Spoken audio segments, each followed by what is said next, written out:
pop-up. Corey Hagopian escaped from a COVID camp. That's no bullshit. He's going to tell you all about it. Share it if you like it. If you don't like it, give me your hate comments. Love that stuff.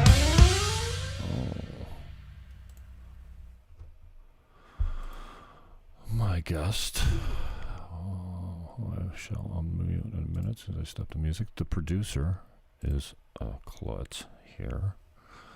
My brother, what is going on? I got your Facebook page up in the background here, and I'm going to bring you up on Zoom because more of you and less of me is probably a good thing today. Where are you? Where'd you go? Hang on. There we go. You can do it, Jimmy. There we go. Good boy. Now I have to unmute myself. Oh, that always helps if I unmute myself. Now you can hear me. Then I ask you to unmute. I got your lips up. You should be good to go now. Brother, thanks for joining us today, man. All right, yeah, so the title says it all, man. Let's just... where'd my Zoom go? Let's get to it, man. Who are you? What happened? What's it all about? And how come nobody's picking up your story, man? I know that's a lot. Yeah, I know. It's crazy. So, my name's Corey Hagopian. I'm from southern Ontario in a town called St. Catharines, Ontario. I kind of grew up Roman Catholic, Christian type background. I grew up with a single mother as my parent when my dad passed away when I was a child. I come from an Armenian background. We when I was a kid, my country was in the USSR. I was born in Canada, but we were all raised to know what kind of overreach the government can do against their people and stuff. So basically when I was in school, I learned about Canadian history and stuff like everyone else. But to me, it meant something different to see these people in Canada who fought and died for their country and stuff. It was similar to the people that fought for our country back in Armenia. So I went to St. Catharines Collegiate, a school that's a vocational school. I learned different trades and stuff, and got into computer programming. That was one of my more favored classes. Went to school for programming at Niagara College. Eventually, I went to electronics. I switched over to, graduated, and eventually got into the non-destructive testing field, where I got certified as an ultrasonics tester for the Canadian government. So that's pipelines, boilers, and things like that, oil fields. So after doing that, I decided to move to Alberta, where all the jobs were in the field. And the first job that I got this year in that field was at a place called CNRL. It's an oil sand operation. It's one of the bigger ones up north. And they basically gave me a plane ticket and said, come on out here to work for us for 30 days is the jobs. I basically didn't know that I would be flying there. They didn't tell me till about 2 or 3 days before I had to be there. Which seems to be after I've been talking to a few people, it seems to be the standard that they don't tell you till the day before. The problem with that is that you can't cancel it. So if you cancel your plane ticket, they charge you for it. So right off the bat, you're kind of held up against the wall, you have to go. And then, so when I found out I was going to a camp, I immediately asked if they were going to be COVID testing, because I don't believe in COVID medical treatment on people. They told me that they could not COVID test against my will. They said, we can't force you to COVID test. So I thought, like anyone else, it's a good paying job. I couldn't handle going and being at a camp for 30 days. People tell me all these horror stories about how dirty it is and stuff like that. But when you're there to work, you don't really care about that kind of stuff. So immediately when I got on the plane, I knew something was up, because the plane instructions said that we would be spaced apart. And the plane was just jam-packed with people. They were all coughing and sneezing and stuff like that. There was one guy in the plane who said, I think I have COVID, but I didn't tell anyone. My wife said just to shut up, and she gave me a bunch of halls, and So he said, yeah, I'm just not going to tell anyone. And everyone was laughing on the plane. We all thought it was kind of funny. And then as soon as I got to the place, they told us to check in with security, get your badges, get your luggage, and then we're going to line up for COVID testing.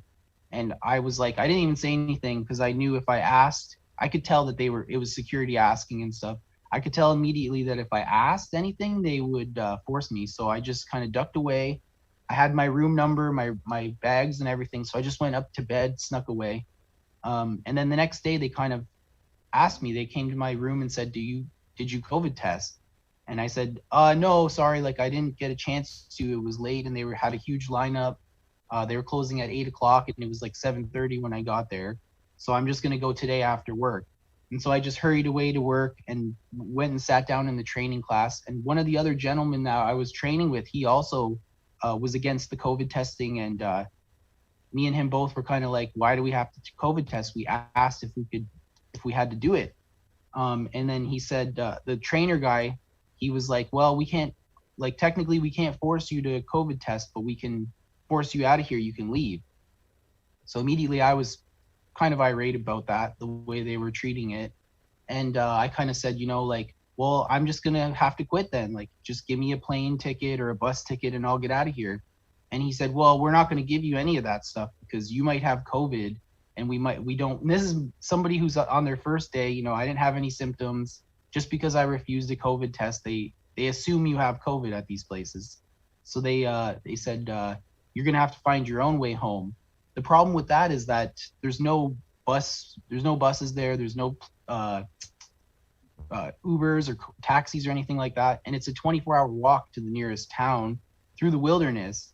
And I said, like, this is ridiculous. Like, the wilderness. Then, yeah, if you leave too, they take the money for the plane ticket off your check. So that I would have to pay $700 for that plane ticket, even though they flew me there. So the whole site too is absolutely humongous. So to get to the end of the security gates is a 4.5-hour walk. So even just to get to the last security gate is a trek on its own. So I just accepted, I said, I'm just going to go get this test. I kind of protested and the trainer guy said, I'm sick of hearing you cry about it. Go to talk to the nurse and see what she says. So I just kind of went and talked to the nurses and they didn't really speak English. They were kind of like not able to understand my concerns and stuff. And I just kind of did it, one time I'll do it, that's it. And that was the problem that I had, is that I just kind of submitted with their pressure. So the first test was negative. They did it kind of wrong. They were only supposed to go in the nostril. They actually went right in the first time. Because at that time when they were doing it, the Alberta health system wasn't clear on how to do the tests. And it was kind of like none of the nurses knew what they were doing. It was all over the news and stuff. So then I went to work. I started working and everything was fine. Everything was good. We were all working for about a week or two. Before the end of the first week, they started cutting our days off. They said, oh, we're preparing for the COVID evacuation that's going to happen, because the year before they said it happened. So they were like already preparing for us to have to go home for COVID.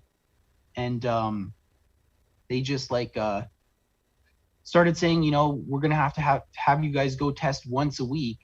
And they started giving us all these forms that all the workers were calling snitch forms. It's like these papers with like 20 slots, and it has instructions if you see somebody not wearing their mask, or if somebody coughs, or even if they have their mask under their nose for more than 15 minutes, you're supposed to snitch on them. And that alone is enough to get you isolated. Even without testing, they'll isolate you just for that. And then basically, so all the supervisors said, don't put anyone's name on the snitch form, because everyone wanted to work and make money, And then, so they said once a week, we're going to have to COVID test. And I protested that as well. I tried to get out of it. They just kept bugging me. And because they went so deep the first time, I was like, no, I'm not doing it. Like, you're nuts. But eventually, they said, if you don't do it, we're going to kick you off the site. We're going to take the money for the plane ticket. So like for all the days I worked, they were going to take all my money away and not pay me and stuff. They're like, oh, we've been known to not pay employees and good luck getting your money kind of thing. So then basically I just did what they asked and just kept working and pretended that it wasn't really that bad or that big of a deal. At this point, the nurses, they were doing the proper in the nose kind of test, not deep. So it was once a week, then it was once every 72 hours before that week was over. Before that 72 hours was over, it was once every 48 hours, and then it was every day. And at that point, when they were testing us every day, everybody started testing positive. Nobody was sick. I didn't see a single sick person. The only person that was sick was this supervisor who was bragging about all his vaccines that he got. And he was just like completely bragging about it, shaming everybody. And he was the only one I saw that was sick. And so we all started testing positive one at a time. And when I tested positive, I said, you know what? I'm done with this place. I don't care if you take my money. I don't care if you don't give me a ride. I'm out of here. I'll walk through the forest. And then I kind of started filming them when they started threatening me with jail time, and I didn't have a choice. And I would submit. They're like, you're going to submit. You don't have a choice. You'll go to jail for 2 years. We've called the RCMP. They're on their way to get you. Like, just crazy stuff they were saying. So I just said, no, I don't care. I'd rather deal with the RCMP than deal with you guys, because they're actually police and you're all volunteers and swab technicians and security guards. So just get me out of here. I know my rights. I learned my rights just basically from watching Chris Sky. Like, I always learned about the Charter of Rights and stuff.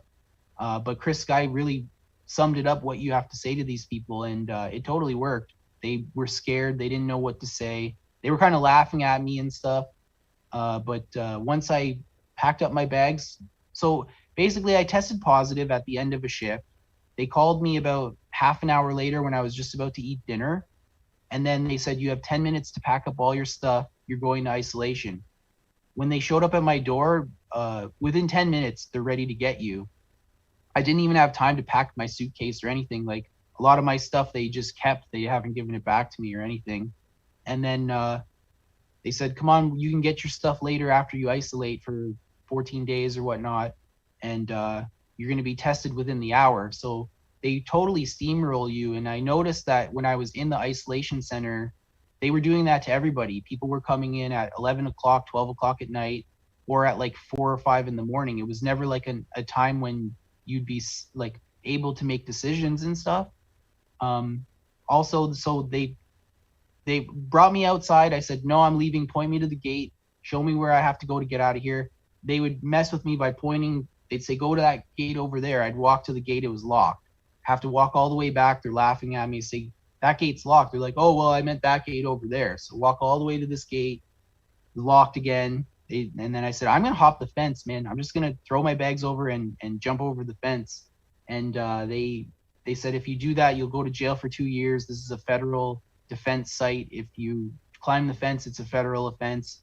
They threw everything at me, you know. They said, you're going to have to do it. It's the law. You're going to go to jail. And yeah, so then basically security and the health team refused letting me leave. And after about 2 or 3 hours of them messing with me, my phone died, so I didn't have a map, because I had a bike trail that I had out on my phone to know where to walk, even though it was 24-hour walk straight. Like, I didn't care at this point. They were absolute crazy people. So then after I was exhausted, I went to them and said, listen, you guys aren't telling me how to get out of here. You're not giving me the right advice and stuff. And now my phone's dead. I can't carry all these bags across 24 hours in the wilderness. Just take me to wherever you need me to go. And I'm going to charge my phone and call a lawyer. So they kind of like were nice to me after that. Here, sign these forms. Let's go. I signed the forms under duress. Like, I was completely exhausted and just mentally beat down. I was embarrassed for getting upset. Like, they held out as long as they could until I submitted. So then they said the guy's going to come and test you after 1 hour. I basically told the guy when he showed up, if you touch me with that test, I'm going to sue you, or worse. Like, I was ready to, hit the guy. And he said, no, we can't force you to do that. Here's a paper with your rights on it that they don't give to you unless you freak out and ask for it. So the paper that he gave me had all the different rights and choices that I had, that they told me I didn't have any choices.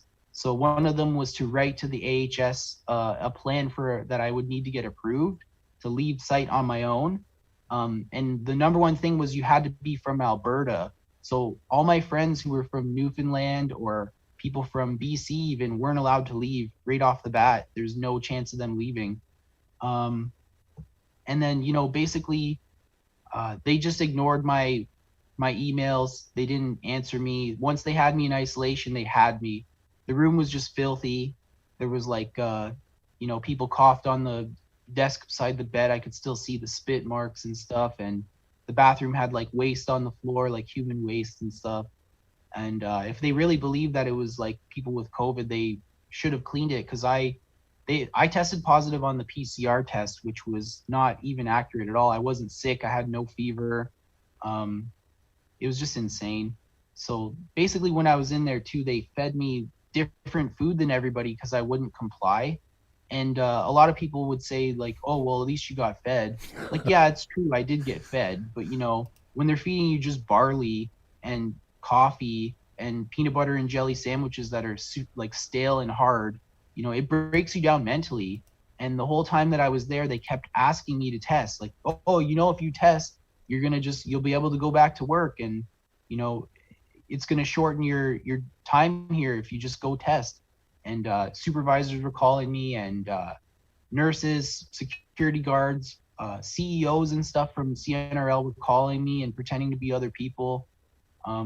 And the first 3 or 4 days, I didn't know what to do. I've never been in a situation like this, till eventually I got in contact with a lawyer who spoke to them for me and told me what to say, what to do. He told me to record everything, so I started recording every conversation and stuff.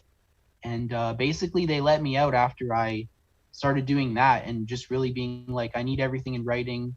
I'm recording you right now. You understand you're being recorded. Even sometimes he was on three-way calling with me, and he would be listening in while it was happening. So it was pretty intense. And then I knew that I was getting different food because my friend was in the camp next to me under isolation. He basically said, what's for dinner every day? And I would show him, because I got fed before him. I was in like A camp or whatever, and he was in B camp. So he would say, what did you get for dinner today? What are we having? And I would send him pictures, and he'd be like, dude, like, I can't keep eating this stuff, And then when his food would arrive, he'd be like, they must not like you, man. And then he would send me pictures of steak and potatoes and stuff. And I was just so mad. He'd get chocolate bars and stuff and chips. It was just ridiculous. Dude, what a story. Talk to me. How are you feeling from all this? I don't know you that well, but I mean, this, how's it impacted you? How are you feeling? Like, I mean, how's it affected your way of being now at all? Totally. Yeah? I feel like completely emotionless now. Like, me and my girlfriend are kind of having problems because, I'm not here. I'm like, I feel numb. If she tries to rub my shoulders, I can't even feel it. It's like I'm not sleeping. I'm not eating well. It's really affected me. Like, I've had post-traumatic stress in the past from witnessing a violent crime about 15, 20 years ago. And I've been fine ever since. I took all these kind of courses and stuff to help me when I was younger. But it's totally re-triggered these symptoms and stuff of like nightmares every day. Like, they didn't beat me up or anything. I didn't see anything violent, but just losing my freedoms like that. And being somebody who knows my rights and somebody who doesn't take this kind of treatment from anybody that knows me knows that I don't take authority very well, unless it's proper authority, like if it's, a fireman says you have to get out of this house, it's on fire. I'm not going to get mad at him, But so when I like look out my window, I see the apartment across, and it's lined up like all these windows. It kind of, I'll get in a trance just staring at it, thinking I'm in the place. And, a lot of the foods they fed me in there, I can't even stomach. Like, they gave, one of the treats that I had was bananas. They would give me a banana, and it's like, even if it's kind of going bad, I still kind of like them. I can't even stand, like, my girlfriend brought me bananas and I can't even eat them, you know. Another thing too is any drafts that come in the door, because I was in there with actual sick people. I don't know much about medical stuff, but if you hear someone coughing and spitting, you know, you don't want to share the same air as them. So I blocked they gave us these biohazard bags too. It's all your garbage has to go in these biohazard bags. So they make you feel like you're a leper from the second you get there. I tore up the bags and I used them to stuff in the vents and stuff so that I wouldn't have air circulated with all these sick people. And even at home now, I'm finding myself, if I feel a draft, it's like I go and stuff a blanket under the door, or like stuff that's like just kind of crazy, you know. It has really affected me negatively. I just don't know the extent of it yet. But and then also like now I just have total mistrust for our government. Like the fact that they could do that to somebody who doesn't want to be there and refuses against their rights to leave, and then them get away with it too. Like it's just sad. What's next moving forward? So basically I have contacted some human rights lawyers. I've been in contact with about, 20 different lawyers trying to get help while I was in there. A lot of them couldn't help me because they're either, criminal lawyers or whatever. I don't know much about the law. But I did get in contact with the JCCF. There's some human rights lawyers out of Calgary that do these kind of cases.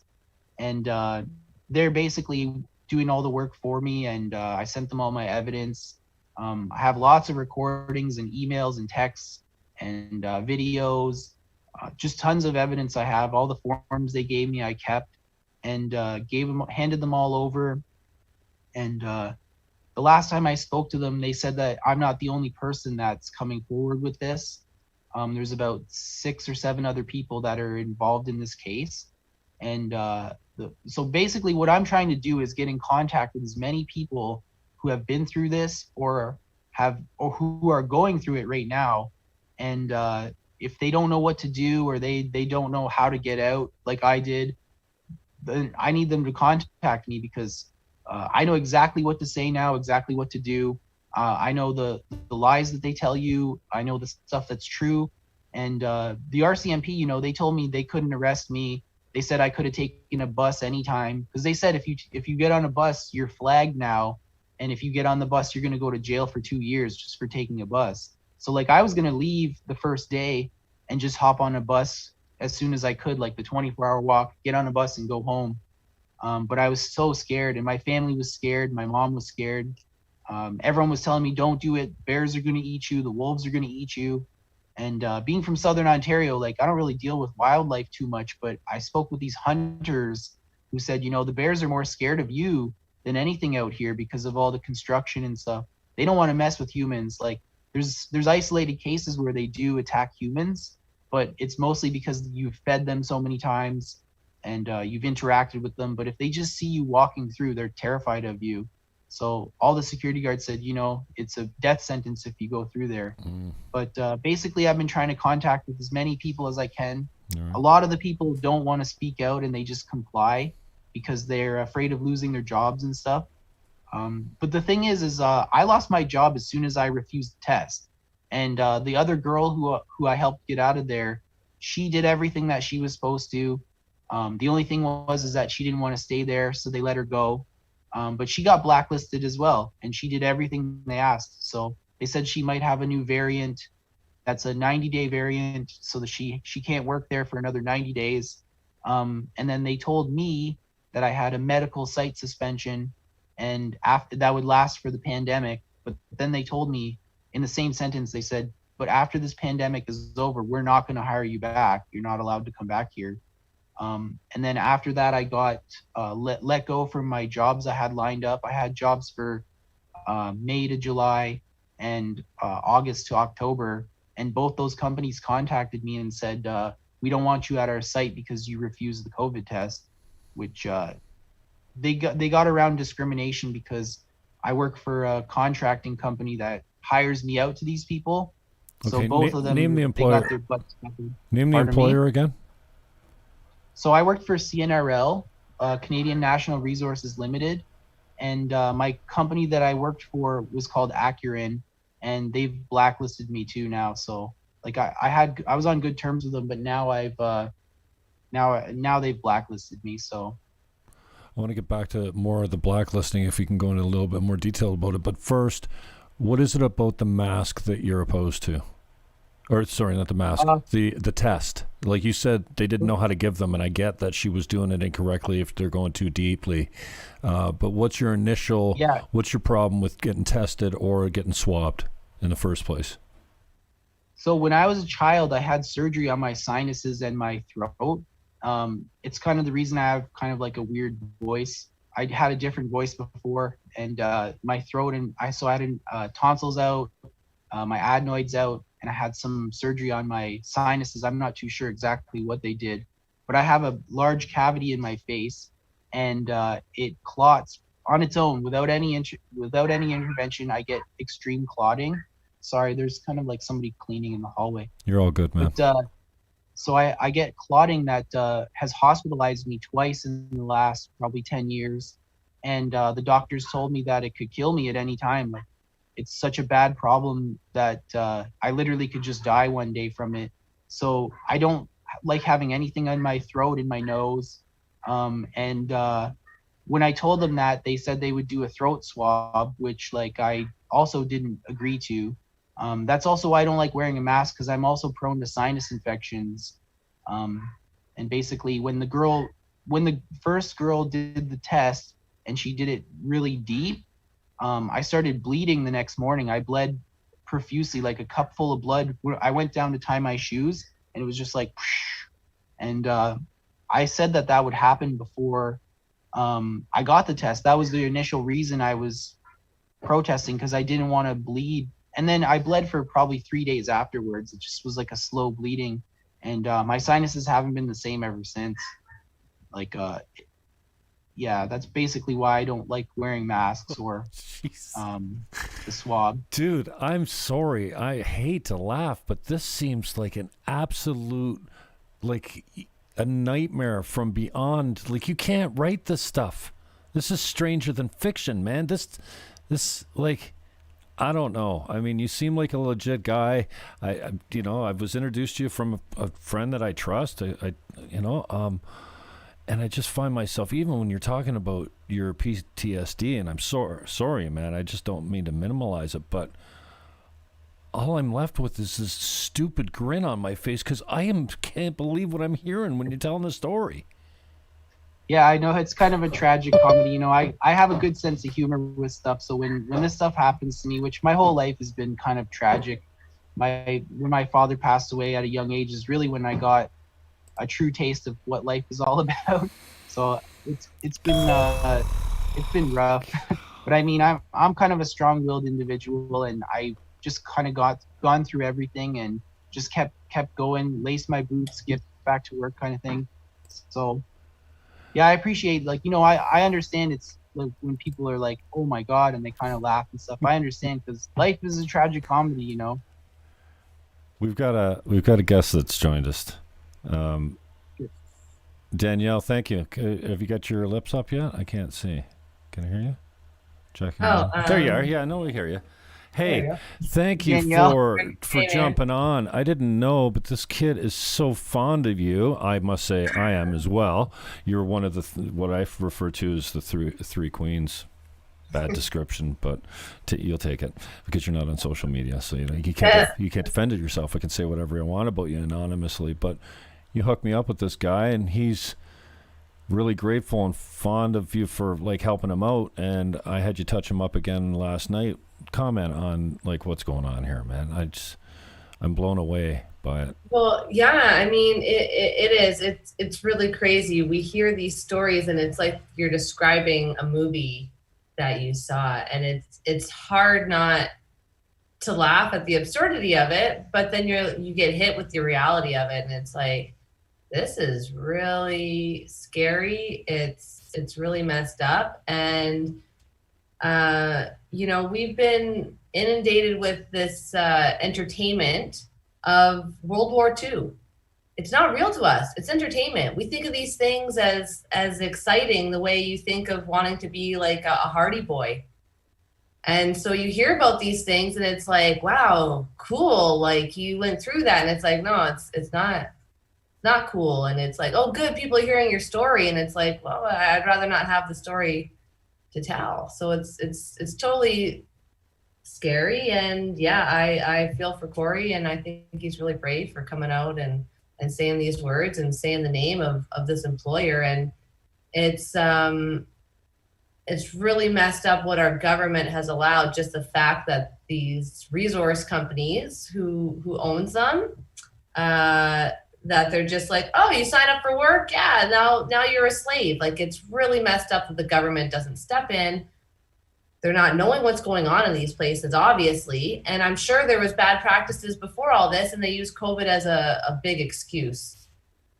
And it's not enough that you say, like, I have rights, or I don't want you sticking something up my nose. Like, it's really, you don't even know what to say about it. Corey, tell us a little bit more about moving forward. Have you got any actionable recourse at all on the province, the government, the corporations? Do you have any legal recourse at all? So I believe I do. All the forms that they made me sign, for example, when I got to site, because my friend got me the job, they didn't give me the proper employee orientation. They kind of did an on-the-fly orientation, and I didn't actually sign the COVID forms until after I was already tested, as well as the day that I signed the isolation forms. I was under extreme duress, and I recorded the whole thing, so they basically kind of did it illegally and impromptu at the last minute. I was also told by my lawyers that even if I signed stuff about going to isolation or agreeing to the COVID testing, because I made the statement that I refuse and I quit, they basically have no right to force me to do anything. Another thing too was that when I wrote the email for the approval to leave, they actually gave it to me on the 16th, but I was approved to leave on the 12th, and the email stated that the one nurse withheld it from me, and I called every single day trying to find out when I could leave, and they basically just lied to me to keep me there. And I do believe that they're making money off of this from feeding us. They make money because everything you have to sign forms to say that you want food, and then they collect all the forms, and I believe that they're handing it in like an invoice. And I think that's why they're also getting paid to test. They're part of the pilot project for the Alberta health system, where they've given them like 400,000 tests or something, and they're just sitting around waiting to test everybody. How about the media coverage? Since this has gone down, I know you've talked to a couple independent podcasters maybe. I think you have been vocal since. Are you celebrating freedom in some of these, for lack of a better term, protests against lockdowns and stuff like that? But tell me specifically, before we get into that, how's mainstream media hasn't tried to pick this up at all? Has anyone knocked on your door at all? Have you even looked for it? So I did message a few news sources, and I know a bunch of my friends have reached out when I was in the camps trying to get a hold of people like Rebel News and CBC and CBS and stuff like that. But no one has actually come forward. I was told that people from Rebel News were coming to get me out numerous times. They said, they're coming to get you, kid. Today there's a convoy coming, and then no one would show up. When I got in touch with people like... Who were you talking to at Rebel? Pardon me? Who were you talking to at Rebel that was giving you false hope? So I don't really know much about Rebel News, so I don't know the people that are involved, but I spoke to mayors and stuff who were like, I'm contacting Sheila Gunn Reid. Okay. What was the other guy's name? I can't remember their names off the top of my head, but they said, she's over in the town next to you, she's coming to get you, this and that. And they just never showed up. The actual people that came and rescued me, I thought were with Rebel News. They were just my Facebook friends, just people, strangers I don't even know. I had to trust them to go to my house, get my car keys from my girlfriend, and drive my personal vehicle all the way to Fort McKay, where I was being held. And I've never met these people. I was only Facebook friends with them for about a day or two. But they would call me every single day and they would keep my spirits up. They kept saying, you're going to get out of there. We're going to get you out of there. Tomorrow's the day. Tomorrow's the day. And yeah, it was just really nice people that I didn't even know. And now they're like my family. Like, I love these people. They don't want to be named though, because of their own personal reasons. But, they really went all I had to do was pay the gas. So, but it was a gamble, they were asking me for my ownership of my car and stuff. And when you hand over your ownership, it's kind of like, uh-oh. But I had no other choice. Put my girlfriend's life in danger, my whole livelihood in danger, and my way out in danger. But so Rebel News, they still haven't contacted me back. And CBC, CBS, they haven't even contacted me back. When I actually got in touch with somebody from Rebel News, they said they were checking the facts. And that was all I got from them. Danielle, I'd like you to weigh in on what type of abuses you see here against this guy. Like, even just the assault of the swab going too deep. What else? What human rights have been violated here? Do you have a list of charter infractions, subsection by subsection, that have been? You think it's basically all of them?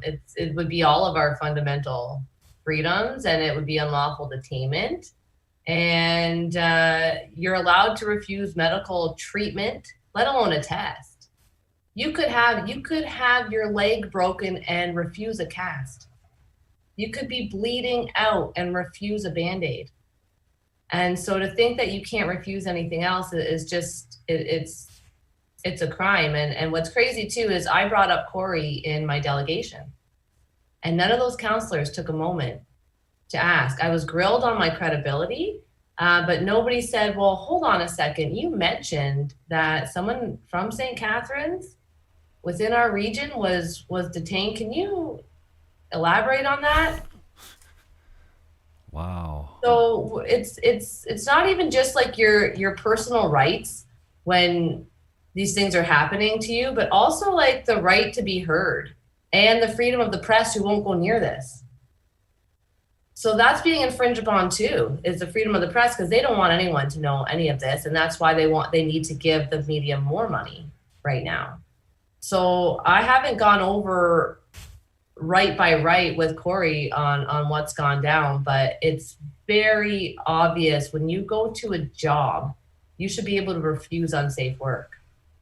And if you're telling me in order to receive a paycheck, I got to stick this thing up my nose, and you have no safety data on that, like you can't, and you can't even prove that it's the actual infection. They don't even distinguish between, we found a particle of a virus up inside your nose versus you have an infection of that virus. Two very, very, very different things. It's just really scary. I don't know what to say. All right. I don't know what to say either. It sounds like a good time to kind of wrap it up. I want to wrap it up with something hopeful, though. Like, I'm listening to Anthony Cumia. McKinnis starts doing a weekly live thing with Cumia. I don't know what he did before Anthony, and what was the show? I don't know. They were a big hit. I like Anthony Cumia, but he's an old school, old language applies, and they start doing this Wednesday night live thing was compound censored, whatever. Where am I going? Oh, and he says to Gavin at the end of the show, dude, do you have any optimism left? And you could hear in Anthony's voice like he's devastated by the state. And I try to think, in the 60s we had Vietnam and some really wacky stuff was going down, and we were way more racist back then, and we actually had, segregation and some stupid, crazy things. The KKK actually had influence back then, We don't have anything like that today, but this today is a new type of scary. And when he asked Gavin on the way out, you could tell he was defeated, because Gavin's like, yep, and he's like, okay. He says, that's what you always say when I say I'm hopeful. I struggle with my hope. I want to hear from you. Like, do you see a silver lining in all this craziness? Because it's identity politics, it's infringement of the liberties, it's lockdowns, it's suicides. It's controlling the narrative. We see it locally here. You know, a friend of mine crystallized it perfectly between Walter Sendzik, the chief of the NRP, all of their mainstream media, supposedly responsible media, and government with the region and people like we've talked about on the show. Well, you see what's going on in my face. Well, you don't. You're not on there. But it's crazy the level of 5-year-oldness we've succumbed to. And tell me there's something like this. We're all going through this. We're all just training for a bigger battle. It's all in God's plan. There's a meaning for this. So something good is going to come out of it. What is it? Danielle, you're first. Well, it's the truth. It's that pimple you pop, and then the next day it's way bigger. And you got to pop it again and pop it again. That's where we're at. And people like Corey, who even faced with all that, even faced with rotten food and they tried to break him, and he just kept saying no, and he stuck with it. That gives me hope. People who say, you know what, this is weighed upon my conscience enough, and I'm not gonna go for this anymore, and I'm not gonna give in, and I'm not gonna give in. I know Corey's not gonna give in. It gives me a lot of hope that people come forward. And that people are waking up. And right now, they don't have the enforcement, okay? They don't have it. They are relying on us to enforce it upon ourselves. Right. We put on the mask, we stay home, all of these things. Has anyone gotten their Victoria Cross for all the lives they've saved? I haven't. I will add on to that my own, as you're preach, girl, as you're talking, I'm saying, yeah.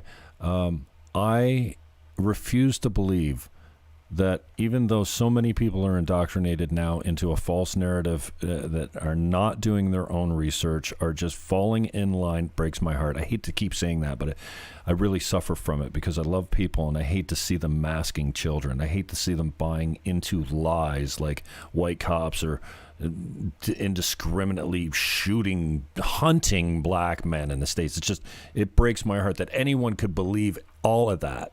So, but I refuse to believe that they're that far gone that a year from now they'll look back on their own personal experience and actually see some real stats, and go, it hasn't affected my life all that much. In fact, the lockdowns, I know more suicide victims from lockdowns than I do victims of COVID.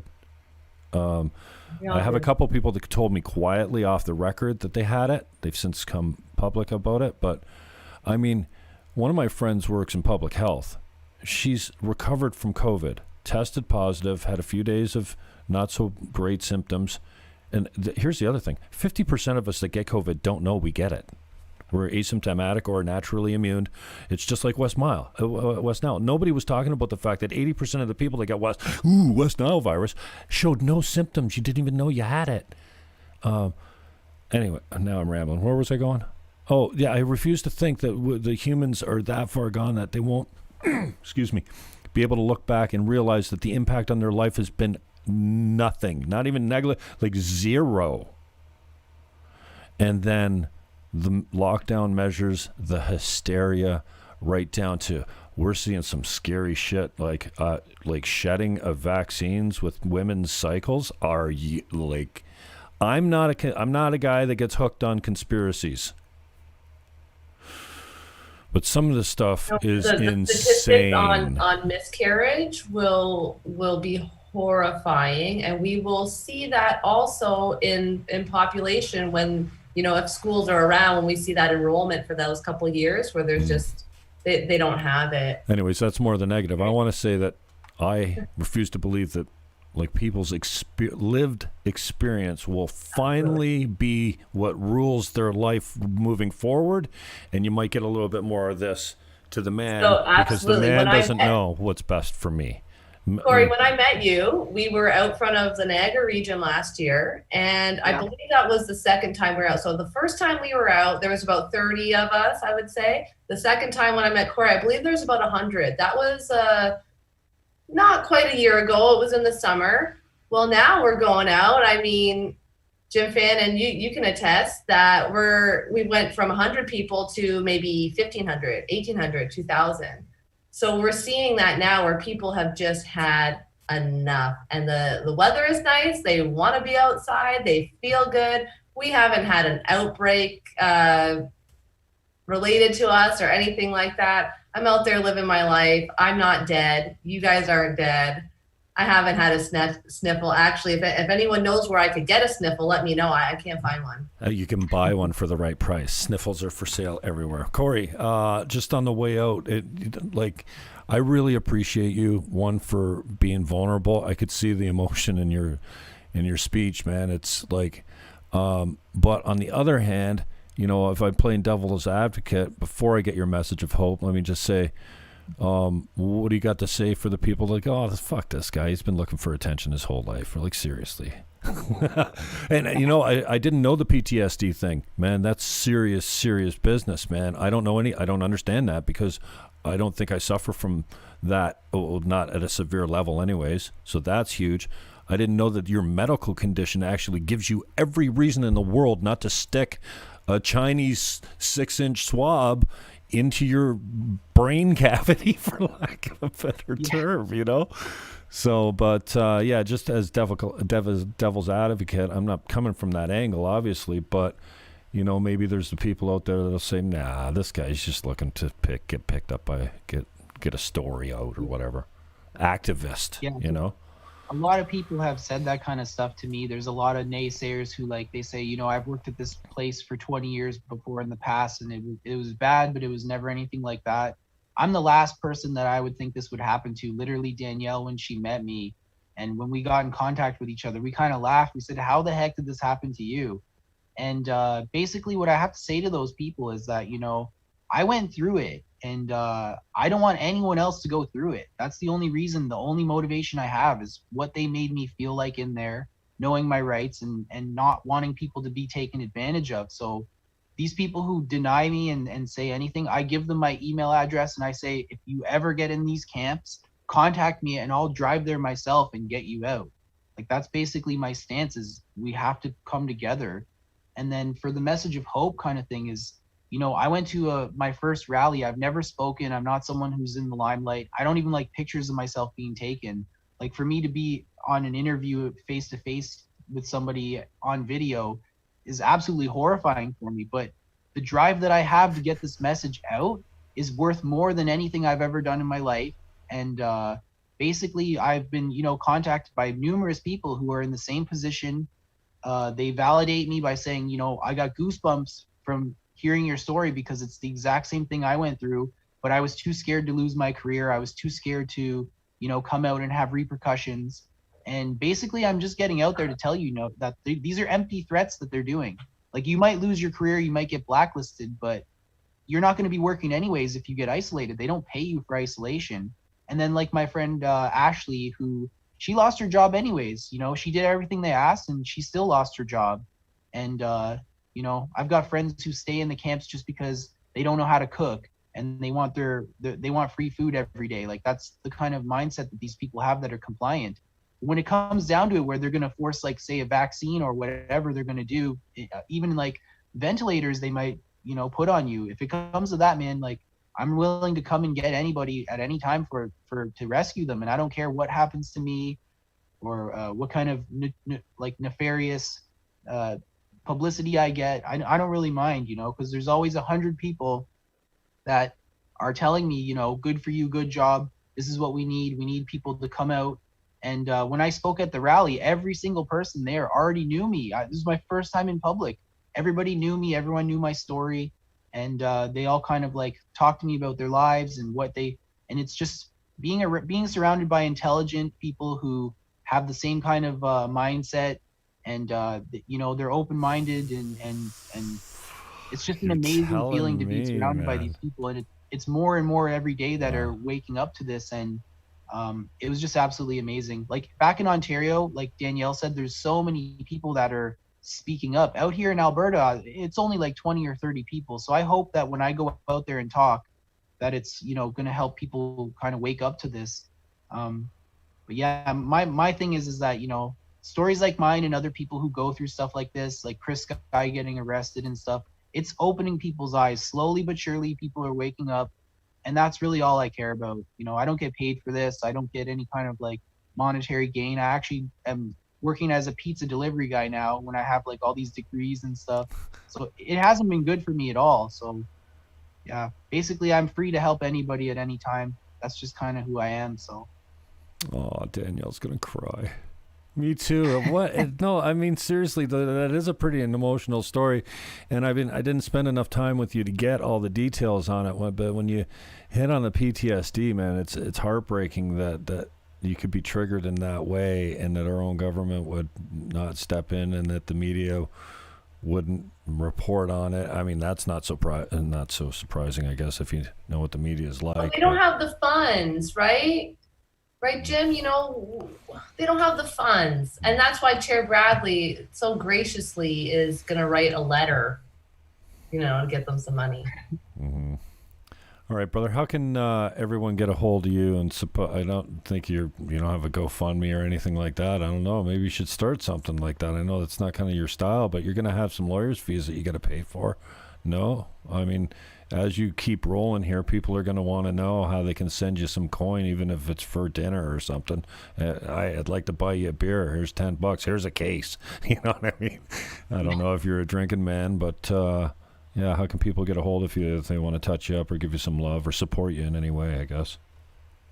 So basically, I don't have any kind of fundraisers or anything. I've been keeping track. People have given me donations for gas to get to these rallies because it is kind of like a far drive. I've been kind of taking the hit myself with my own money. I did make a few bucks working there for the 2 weeks. It's kind of a high-paying job, but you can get a hold of me at my personal email. I give that out willingly. It's my last name and my first name at gmail.com. So it's HAGOPIANCOREY at gmail.com. And, you know, I don't really want any donations, but if people want to donate, you know, I don't drink or do drugs or anything. I don't smoke. So basically I just kind of, see, good lad. I knew he was a good lad. I just kind of stockpile it and keep it all recorded, and I keep all my receipts for gas and stuff. And, you know, once I reach a certain limit, like people gave me $300 for gas. I use $150 of that to get to 2 Calgary kind of meetings and rallies and stuff.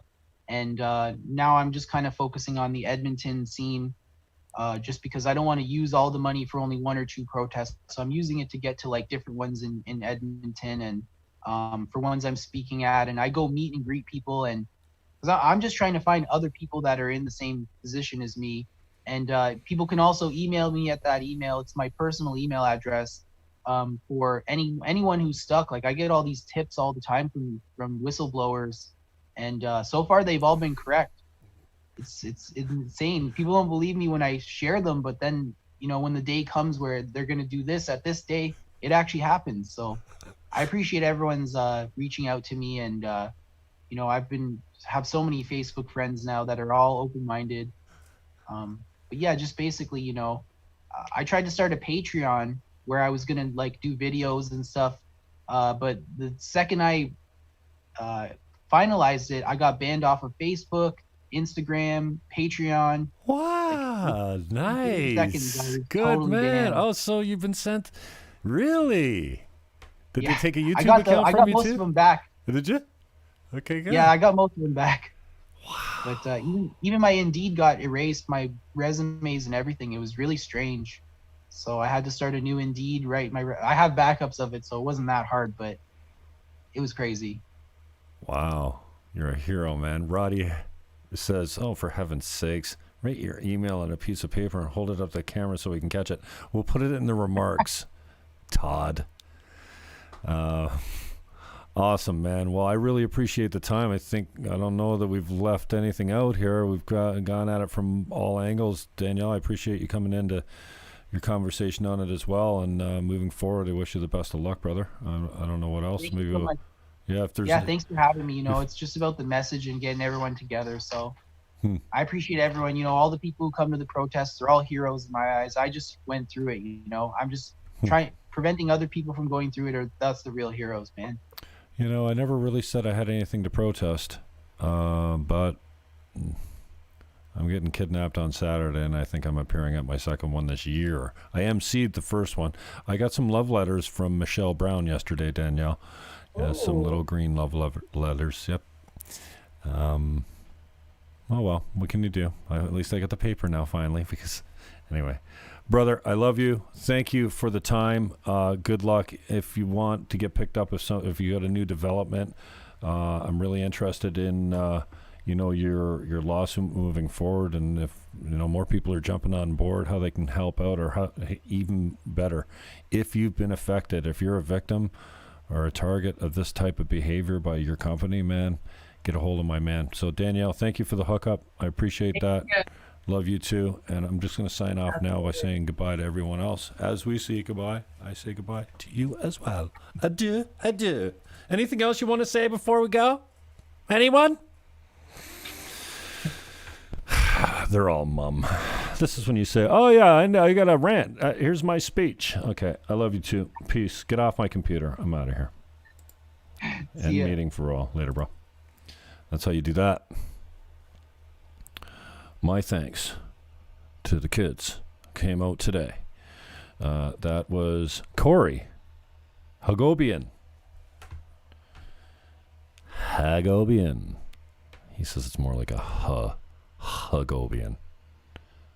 What the hell, man? Like, seriously? Is this the... So, let me tell you a little bit about my friend Corey. Alexander Hagopian. Let's just cruise his feed and see how much of an activist this kid is, all right? I agree with all this stuff, though. That's the problem. Banned from... Yeah, it's a little paranoia, probably. Not really banned. So my Facebook's been acting up, too, but I don't usually go to the bad thing, right? Well, maybe I'm full of shit. In a world of Smiths, be a Neo. Love it. What's this? That's probably some outrage at I'm not a conspiracy theorist. You're a fucking idiot. Like, in real time, I'm stalking my man's wall. We're new friends. And I have a few open spaces now since the massive purge that Laura Yip caused me yesterday by, what are you, 5? What else we got here? Time to rise up, Canada. I support this. Might even... Oh, that's Captain Tony. I would have shared it if it would have been your thing, but I don't know who that guy is. I'm not sharing his stuff. Interview pizza 19 hours ago. Being given papers so that I can travel without police interference is oddly reminiscent of things I read about in history class. Not to mention, he's Armenian. I think they went through a quiet genocide. So, I don't know. That was my guy. What do you think? I don't know. Thank you, Danielle, for the hookup. I thought that was really cool. You thinking of me? Here we go. Meme.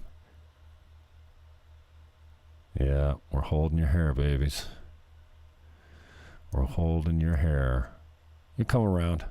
Oh, I forgot to tell him, do not reference Chris Sky.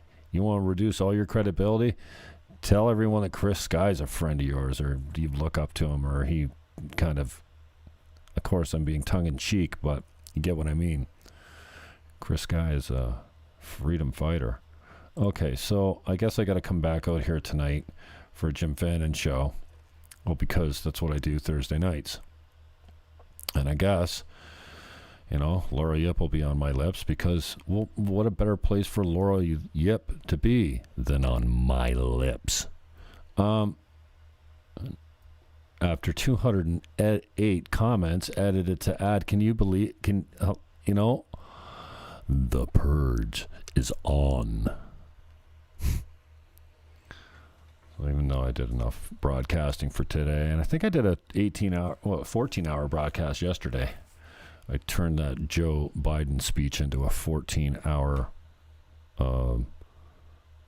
epic loop of Want Some. Yeah, I played all night.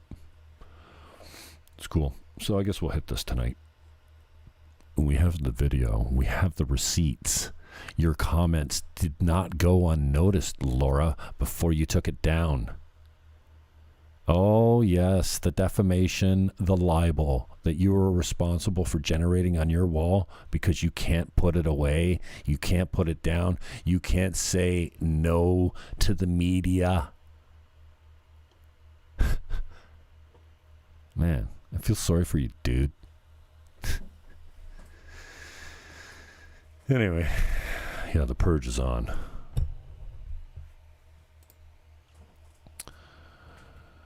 Anyway, hello, Scott Chamberlain. Always just something genius. Water seeks its own level. Thanks for scumming out. Scumming out? Yeah, thanks for scumming out. All right. Oh, to 102. I've done nothing with my day today. But that was a pretty solid interview. What do you think? Come on. And Saturday, I'm being kidnapped and taken downtown for 1 p.m. Memorial Park. Yep, right at the foot of the new $100 million going bridge. Right beside 610 CKTB. Call now. 905-688-2582. That's 688-2582. Straight down the middle of the dial if you've got the touch-tone phone. It's 905-688-2582. Right down the middle of the dial.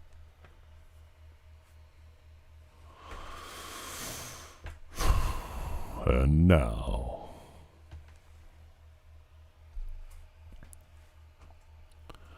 what do we go out with? Want some?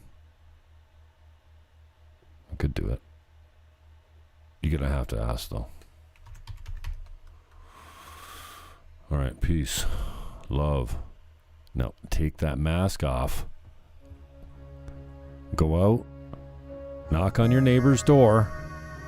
Give him your digits. Go, dude. We don't talk that often. Here's my number. Anything goes wrong, you got a friend in me. I'm right next door. I'll come running. Then, give him a nice hug. Make sure you got no mask on. I am out.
right now.